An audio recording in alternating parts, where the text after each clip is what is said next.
Right now at 5:30, both sides having their final chance to make arguments today in the trial of Brooks Houck and Joseph Lawson, two of the men accused in the murder of Crystal Rogers.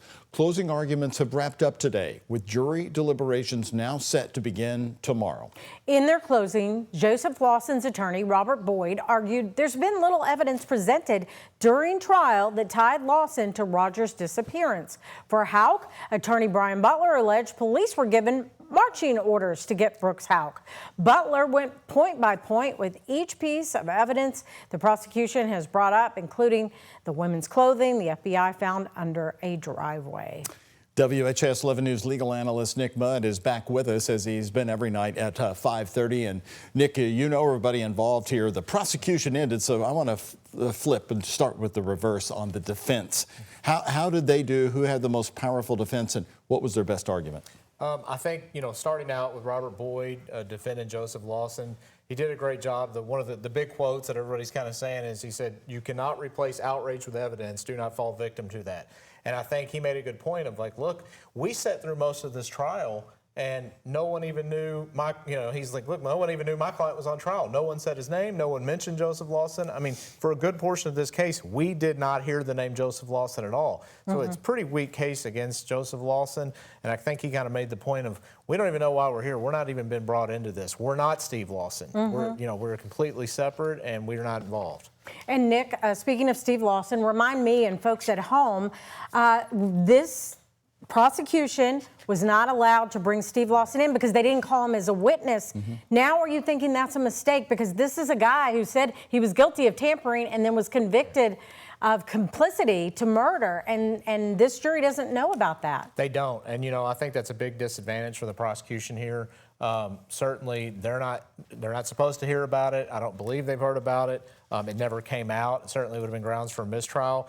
But that being said, it's one of those things that they severed the case for a reason. They wanted to use Stephen Lawson's statement at the time. They didn't know he was going to testify, and so to get that statement in, they had to sever him out and have a separate trial. Because you could have said it could have been a mistrial. Right. If they brought that in, that he got convicted, I mean, really, that's not evidence, okay, per se. How about this tactic by Brian Butler? He said, you looked for 10 years for a murder weapon, you found nothing.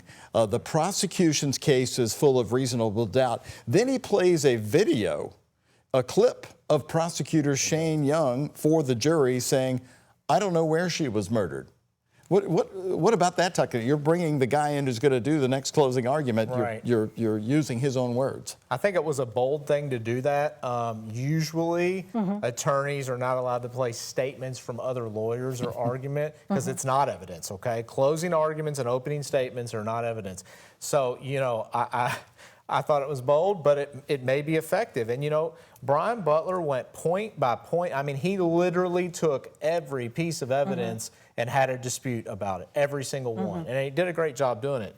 But Shane Young, he came in and said, look, I think he said, quote, "I don't know who killed her, but I can tell you who's involved." So he admitted in his closing, look, we don't have the strongest case, but I'm telling you, circumstantially, when you look at it, it's these guys. And Nick, you said that the prosecution was going to have to do that timeline, and that's exactly what they're doing right now, correct? Right, and that's those phone records. I mean, Shane Young said this case, I think he says about cell phone records. That's what ties them in. We talked about it, Doug, you and I talked about it a year ago, and that has been his central focus of, essentially, you can't make up the phone records. Detective Tim O'Daniel is the best in the business at it. He told you where people are, when they're there, the text message that were sent, etc. That's essentially what he's claiming is the strongest thing tying Brooks Houck to this case. I thought the jury instructions were very interesting, and Nick Mudd will be back with me at 9 p.m. on our special broadcast, WHAS 11+. You don't want to miss that. That comes along at 9.